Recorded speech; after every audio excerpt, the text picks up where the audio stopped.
Bismillahirrahmanirrahim. Dans ce deuxième cours, nous allons essayer de voir comment utiliser le code block pour créer un programme en C++ et le compiler et le lancer. En premier, nous allons créer un nouveau répertoire dans le desktop que nous allons nommer projet C++. Donc, vous avez le choix de nommer vos répertoires selon votre case et lancer le code block avec simple clic sur l'icône sur le desktop. Là, nous sommes en face de la première utilisation de code block. Le code block va nous présenter création open, c'est-à-dire ou bien on va créer un nouveau projet ou bien ouvrir un projet existant. Dans notre cas, c'est la création d'un nouveau projet. Donc on va cliquer sur Create a New Project. L'interface du code block peut gérer plusieurs types de projets, que ce soit des projets de Fortran, de C sous console, des applications de MATLAB et même des applications à gestion d'interface graphique en utilisant les librairies de Qt ou bien les librairies de Wix et d'autres types de librairies, que ce soit de type dynamique librairie ou autres types. Dans notre cas, on va s'intéresser aux plus simples applications, les applications de type console. Donc, on va choisir console, go, next, et là, nous sommes en face de deux types simples d'applications console qui peuvent être générées par le code block, les applications de type C ou bien de type C++. Nous allons utiliser les types C++, donc next, et là, on va proposer le nom de notre projet. Dans notre cas, on va dire projet 1 et on va choisir le répertoire. Le répertoire que nous avons créé, c'est le projet C++ dans le desktop, select folder.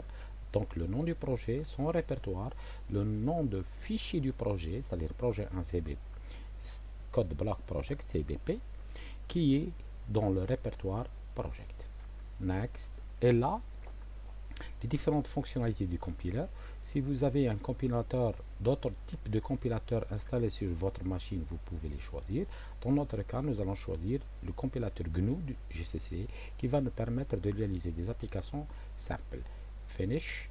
Et là, le projet a été créé.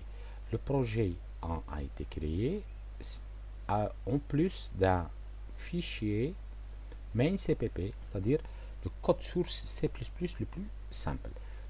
On peut voir le premier projet, notre premier projet proposé par l'interface code block. CTRL SHIFT et la roulade, vous pouvez augmenter la taille de vos polices. Et là, on remarque que le code block nous propose le fameux Hello World, c'est-à-dire le programme le plus simple dans tous les langages qui va nous permettre d'afficher le mot Hello World dans une console. Le C++ est structuré sous forme de fonctions. Même le programme principal est nommé et structuré sous forme de la fonction main. Fonction main qui est de type integer, c'est-à-dire entière, et elle va retourner une valeur 0 vers le système si le programme s'exécute d'une manière correcte. Donc le programme Hello World a deux parties principales, partie du préprocesseur et la partie du programme principal.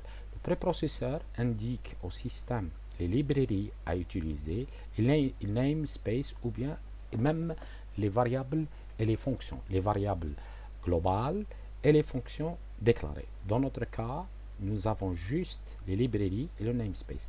La librairie qu'on va utiliser, c'est la librairie standard input-output, input-output stream, c'est-à-dire le flux d'entrée et de sortie.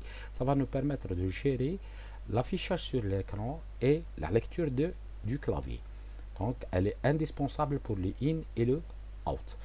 Le mot-clé using namespace std, ça spécifie au système les espaces de non-déclaration standard. On va voir les autres types de déclarations dans les cours qui vont suivre.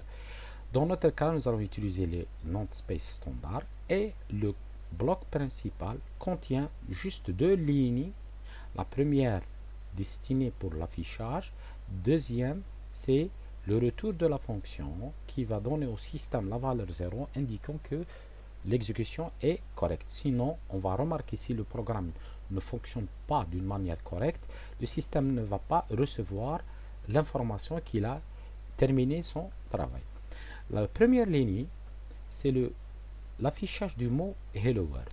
On remarque le mot Hello World est entre deux guillemets, indiquant au C que c'est une chaîne de caractères qui va être envoyée vers character out, c'est-à-dire le système de out. Une fois la procédure terminée, une autre commande va être envoyée, un autre mot-clé AND-L, indiquant au système de faire un saut de ligne. AND-L, c'est un saut de ligne qu'on va faire juste après le mot Hello World. Donc pratiquement ce programme va juste afficher le mot Hello World avec un saut de ligne. Pour vérifier si la structure du code est correcte, on va effectuer une première compilation en cliquant sur l'icône de build.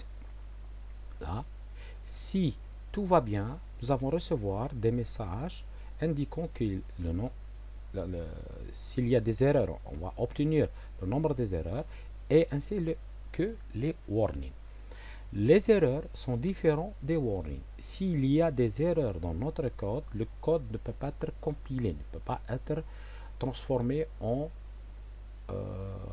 programme exécutable. Donc, par contre, les warnings, c'est des indications que le programme peut fonctionner, mais il peut engendrer des erreurs. Dans notre cas, notre programme ne contient ni des erreurs ni de warnings, donc il est possible d'être exécuté sans aucun problème.